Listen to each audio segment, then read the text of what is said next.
Bueno, ahora la voz pasiva en pasado es muy parecida, o sea, es lo mismo que la voz pasiva en presente, solamente lo que cambia es el tiempo verbal, ¿sí? Ahora, como decíamos, hay que recordar que en la voz activa tenemos un sujeto que hace una acción o que crea un objeto, y en la voz pasiva tenemos un objeto que es creado por una persona, ¿sí? En el caso de la voz pasiva en el pasado simple, lo que pasa es lo siguiente. A ver, la primera oración está en voz activa, ¿sí? Tenemos Scientists discovered a new planet. O sea, los científicos descubrieron un nuevo planeta, ¿sí? Tenemos una personita, hace una acción, que en este caso descubre a un planeta, a un objeto, ¿sí? Entonces, persona, verbo, objeto. En la voz pasiva, como decíamos, lo que pasa es que el objeto, que sería el objeto de la voz activa, es más importante. El hecho de descubrir el planeta es más importante que lo hayan hecho los científicos, porque eso ya está implícito en el hecho de que cuando se descubre un planeta, todos pensamos que cuando se descubre un planeta, no lo hizo mi vecino de al lado, lo hizo, bueno, salvo que sea el vecino sea científico, se trabaje en la NASA, pero siempre ya lo tenemos pensado que fue un científico el que lo descubrió, ¿sí?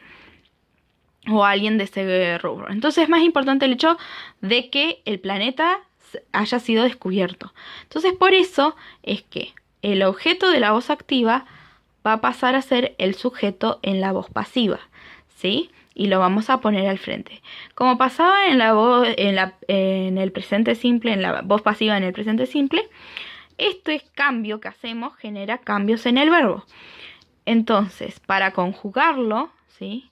Y que siga quedando en el pasado, lo que va a venir es después del objeto, o sea, del que era el objeto en la voz activa y ahora pasa a ser sujeto en la voz pasiva, después de ese objeto sujeto va a venir el verb to be, y después del verb to be va a venir el pasado participio. Como esto es voz pasiva en el pasado simple, el verb to be va a tener que estar en el pasado simple, ¿sí?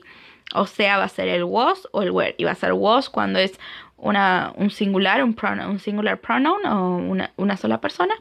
O cuando sea más de una persona, vamos a usar were, ¿sí? Entonces, después del verb to be va el verbo en past participle, o sea, la tercera columna para los verbos irregulares y ed para los regulares. Y como decíamos en la voz pasiva del presente simple, si queremos recuperar el sujeto de la voz activa, lo podemos hacer mediante la frase by phrase, ¿sí? O sea, le vamos a agregar la preposición by y después vamos a poner el anterior sujeto, o sea, el sujeto de la voz activa.